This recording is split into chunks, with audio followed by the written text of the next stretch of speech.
Madam President, the American people are angry. They are angry because they are living through the worst recession since the Great Depression. Unemployment is not 8.2%. Real unemployment is closer to 15%. Young people who are graduating high school and they're graduating college, they're going out into the world. They want to become independent. They want to create jobs. There are no jobs. There are workers out there, and I'm sure you know them, Madam President, 50, 55 years old, who intended to work out the remainder of their work lives. Suddenly they got a pink slip. Their self-esteem is destroyed. They're never going to have another job again, and now they're worried about their retirement security. And what the American people are angry about is they understand that they did not cause this recession. Teachers did not cause this recession. Firefighters and police officers who are being attacked daily by governors all over this country did not cause this recession. Construction workers did not cause this recession. This recession was caused by the greed, the recklessness, and the illegal behavior of the people on Wall Street. And what these people on Wall Street did is spend billions of dollars, trying to deregulate Wall Street, and they got their way. $5 billion in 10 years is what they spent. And then they were able to merge investment banks with commercial banks, with insurance companies. They got everything they wanted. They said, get the government off the backs of Wall Street. They got it. And the end result was that they plunged this country into the worst recession since the Great Depression. Now, Madam President, 4 years after the financial crisis caused by J.P. Morgan Chase, Bank of America, Goldman Sachs, and the other huge financial institutions, one might have thought that perhaps they learned something, that maybe the lesson of the great financial crisis was you cannot continue to maintain the largest gambling casino in the history of the world. But apparently they have not learned that a lesson. They are back at it again. And we have recently seen the $2 or $3 billion gambling losses at J.P. Morgan Chase. What we need from Wall Street, if we're going to put people back to work, is investments in the productive economy. Small and medium-sized businesses all over this country need affordable loans, and that's what financial institutions should be doing. They should be helping us create jobs, expand businesses, not continuing to engage in their wild and exotic gambling schemes. Now, Madam President, when we talk about why the American people are angry, they are angry because they understand that Wall Street received the largest taxpayer bailout in the history of the world. But it was not just the $700 billion that Congress approved through the TAR program. As a result of an independent audit that some of us helped to bring about in the Dodd-Frank bill, we learned, Madam President, that the Federal Reserve provided a jaw-dropping $16 trillion in virtually zero-interest loans to every major financial institution in this country, to central banks all over the world, to large corporations in America, and in fact to even wealthy individuals. And what the American people are saying is if the Fed could provide $16 trillion to large financial institutions, why cannot they begin to move to protect homeowners, unemployed workers, and the middle class of this country? Madam President, the American people are looking around them. And they are angry not just because unemployment is high. They're angry not just because millions of people have lost their homes and their life savings. They are angry because they understand that the middle class of this country is collapsing, poverty is increasing, while at the same time the people on top are doing phenomenally well. They, the taxpayers of this country, bail out Wall Street, and Wall Street recovers, Wall Street does well, but now we have kids in this country graduating college, deeply in debt, can't find a job. We have older workers losing their jobs, and people are saying, what is going on in America? The American people ultimately, I believe, are angry because they are looking at this great country, a country which many of our veterans fought and died for. And what they are seeing is that this nation is losing its middle class, is losing its democratic values, and in fact is moving toward an oligarchic form of government where a handful of billionaires control the economic and political life of this nation. Madam President, in the United States today, we have the most unequal distribution of wealth and income since the 1920s. Now, you're not going to see what I'm talking about now. You're not going to see it on Fox. You're not going to see it on NBC or CBS. But it's important that we discuss this issue because it is one of the most important issues facing America. Madam President, today, the wealthiest 400 individuals in America own more wealth than the bottom half of America, 150 million people. 400 and 150 million. Today, and this is really quite amazing, the 6 heirs to the Walmart fortune, the Walmart company, of course, started by Sam Walton, his children, one family, now own more wealth than do the bottom 30% of the American people. One family owns more wealth than the bottom 30%, 90 million Americans. Today, the top 1% own 40% of all of the wealth in America. Top 1% own 40% of all the wealth in America.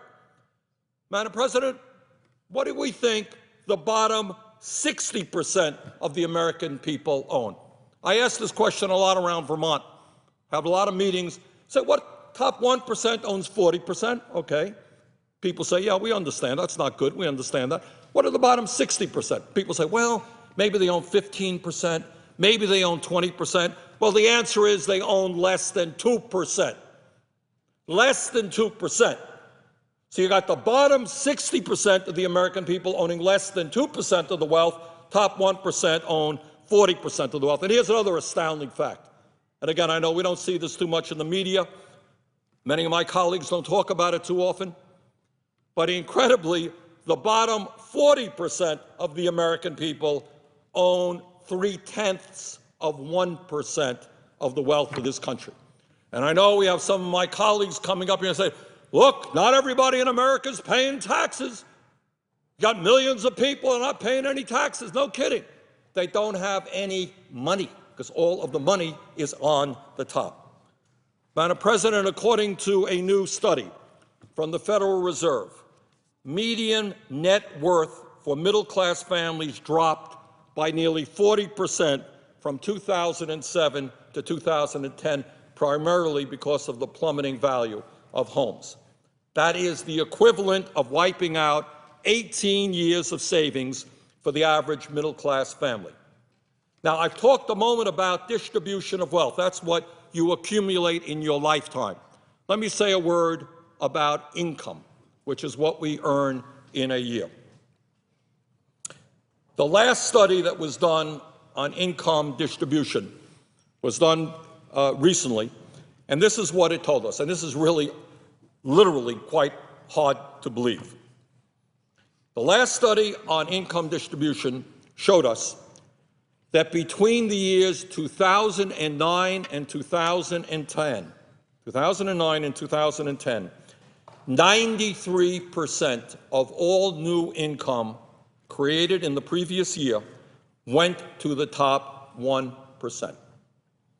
93% of all of the new income created between 2009 and 2010, last information we had, went to the top 1%, while the bottom 99% had the privilege of enjoying the remaining 7%. In other words, the wealthiest people in this country are becoming phenomenally wealthier, middle class is disappearing, and poverty is increasing. Now, when we talk about an oligarchic form of government, what we're talking about is not just a handful of families owning entire nations. We're also talking about the politics of the nation. And as a result of this disastrous Citizens United decision, which is now 2 years of age, the worst decision, one of the worst decisions ever brought about by the Supreme Court of this country, a decision that they just reaffirmed a few days ago with regard to Montana. What the Supreme Court has done is said to the wealthiest people in this country, okay, you own almost all the wealth of this nation, that's great. Now we're going to give you an opportunity to own the political life of this nation. And if you're getting bored by just owning coal companies and casinos and manufacturing plants, you now have the opportunity to own the United States government. So we have people like the Koch brothers and Sheldon Adelson. Koch brothers worth $50 billion. That's what they're worth. So if you're worth $50 billion, they have said they're prepared to put $400 million into this campaign to defeat Obama, to defeat candidates who are representing working families. Sheldon Adelson said he's only worth $20 billion. He's kind of a pauper, but he's willing to spend what it takes to buy the government. And if you look at it, it ain't a bad deal. If you're worth $50 billion and you spend $1 billion or $2 billion, you can buy the United States government. That's a pretty good investment. And that's what they are about to do. So on one hand, we have a grossly unequal distribution of wealth and income. These guys control the economy. You have the 6 largest financial institutions in this country that have assets equivalent to 2/3 of the GDP of America, over $9 trillion. These 6 financial institutions write half the mortgages, 2/3 of the credit cards in America. Huge impact on the economy. That's not enough for these guys. Top 1% owns 40% of the wealth. Not enough for these guys. Now they have the opportunity to buy the United States government. So that's where we are. Now, in my view, working families all over this country are saying enough is enough. They want this Congress to start standing for them and not just the millionaires and the billionaires who are spending unbelievable sums of money in this campaign. So it seems to me, Mr. President, that what we have got to do is start listening to the needs of working families, the vast majority of our people, and not just the people who make campaign contributions. Now, I know that's a very radical idea. I do know that. But, you know, it might be a good idea to try a little bit to reaffirm the faith of the American people in their democratic form of government. Let them know just a little bit that maybe we are hearing their pain, their unemployment, their debt, the fact they're losing their houses, the fact that they don't have any health care, the fact they can't afford to send their kids to college. Maybe, just maybe, we might want to listen to them before we go running out to another fundraising event with millionaires and billionaires. I do know, Mr. President, that is a radical idea. So let's talk about what we can actually do for the American people. In the midst of this terrible recession, where real unemployment is closer to 15% if you include those folks who have given up looking for work and those people who are working part-time when they want to work full-time, we know that the fastest way to create decent-paying jobs is to rebuild our crumbling infrastructure. Now, I don't know about Minnesota, Mr. President, but I do know in Vermont, many of our bridges are in desperate need of repair. Our roads are in need of repair. Our rail system is falling further and further behind Europe and China. We got water systems that desperately need repair, wastewater plants. We have schools that need repair. We can put millions of people back to work, making our country more competitive, more efficient by addressing our infrastructure crisis. Let's do it.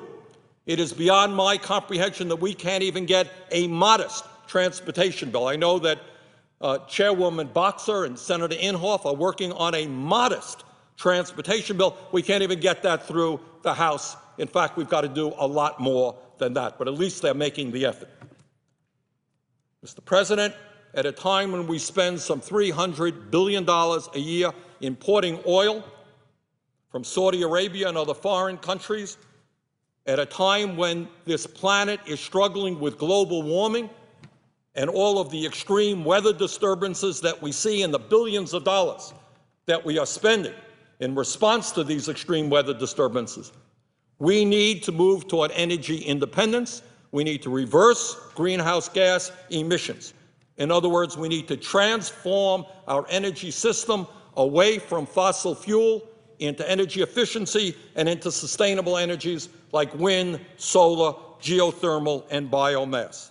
And when we do that, we also create a substantial number of decent-paying jobs. And by the way, in the midst of a very competitive global economy, what we should not be doing is laying off teachers and child care workers. We should be investing in education, not laying off those people who are educating our kids.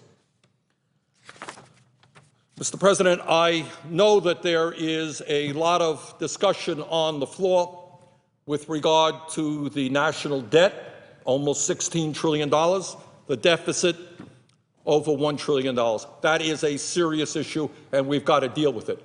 But my view is a little bit different than many of my colleagues in terms of how we deal with it. Mr. President, I think most Americans understand the causation of the deficit crisis.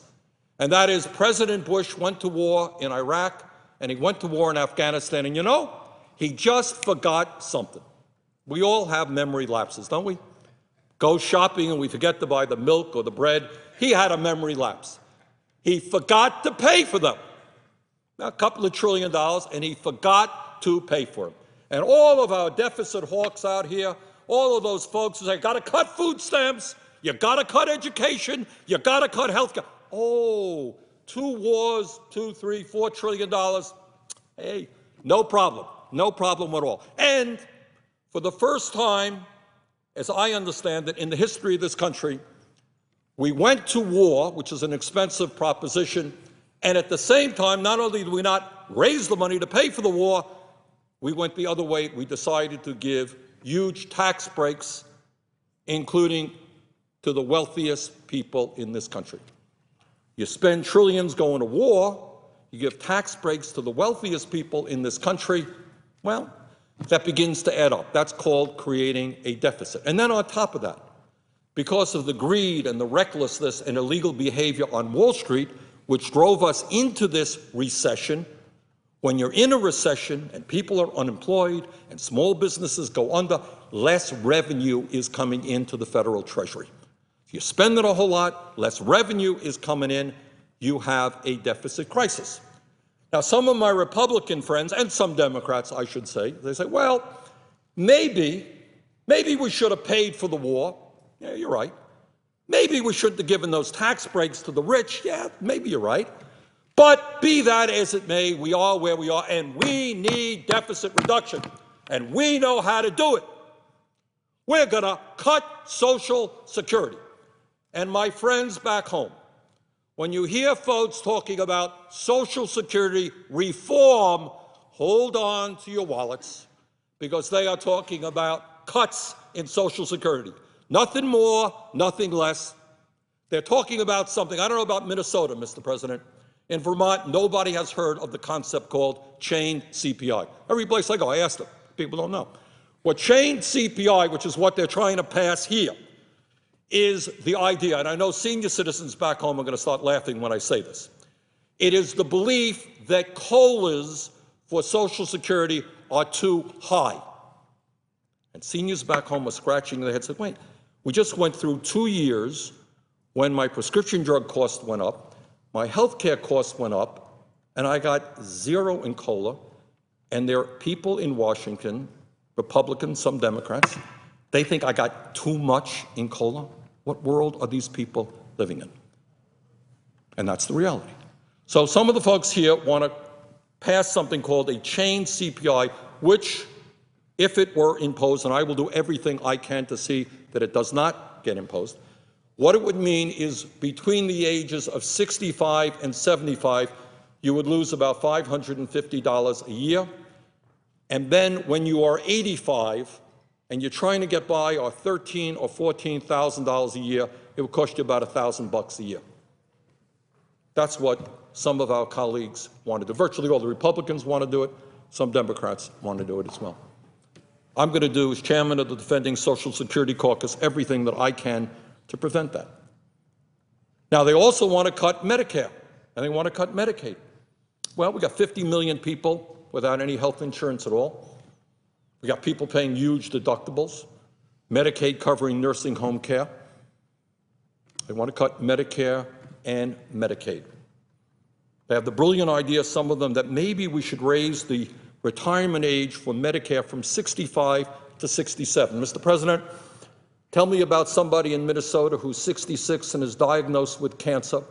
And if we do what the Republicans want us to do in the House, which is to create a voucher plan for Medicare, we'd give that person a check for, I don't know, $7,000, I think, or $8,000, and we'd say, you can go out to the private insurance company, anyone you want. Here's your $7,000 or $8,000. You're suffering with cancer. Go get your insurance. And I guess that would last you maybe 1 day or 2 days in the hospital. That's what it would do. That's the Republican plan. So, Mr. President, I agree that deficit reduction is a real issue. And I think we have got to deal with it. But we are not, if I have anything to say about it, going to deal with it on the backs of the elderly, the children, the sick, the poor, and the hungry. The way you deal with deficit reduction in a responsible way, in a fair way, is you say to the billionaires in this country who are doing phenomenally well, you make the point that Warren Buffett made, that there's something a little bit absurd that millionaires and billionaires today, in the midst of the deficit crisis, are paying the lowest tax rates that they have paid in decades. So yes, we're going to have to ask the wealthiest people in this country to start paying their fair share of taxes. I saw a piece in the paper the other day. It was quite incredible. The rich people apparently leaving America. They're giving up their citizenship. They're going abroad. These great lovers of America who made their money in this country, when you ask them to start paying their fair share of taxes, they're running abroad. We have 19-year-old kids in this country who died in Iraq and Afghanistan defending this country. They went abroad not to escape taxes. They're working-class kids who died in wars, and now the billionaires want to run abroad in order to avoid paying their fair share of taxes. What patriotism, what love of country. So, Mr. President, yeah, we got to deal with deficit reduction. But you don't cut Social Security, you don't cut Medicare, you don't cut Medicaid, you don't cut education. You ask the wealthiest people, the millionaires and billionaires, to start paying their fair share of taxes. You end these outrageous corporate loopholes. Senator Conrad showed a picture of a building in the Cayman Islands where there are 18,000 corporations. They're there in the Cayman Islands using a postal address in order to avoid paying their taxes. We're losing about $100 billion a year. You got large corporations making billions, paying in some cases nothing in taxes. That's the way you go to deficit reduction, not on the backs of people who are already hurting. So, Mr. President, we are in a very difficult moment in American history. We're in the process of losing the great middle class. We're seeing more of our people being poor. We're seeing savage attacks being waged against the elderly in terms of cuts in Social Security and Medicare, attacks against those who get sick in terms of going after Medicaid and Medicare. And I think what the American people are saying is enough is enough. This country, this great country, belongs to all of us. It cannot continue to be controlled by a handful of billionaires who apparently want it all. You know, for the love of me, I cannot understand why people who have billions of dollars are compulsively driven for more and more and more. When is enough enough? How many children in this country have got to go hungry?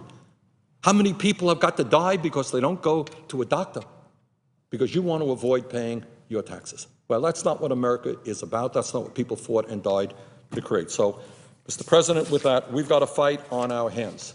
The job of the United States Senate is to represent the middle class, working families of this country, all of the people, and not just the super rich. And I hope we can begin to do that. Thank you very much. With that, I yield the floor and note the absence of a quorum.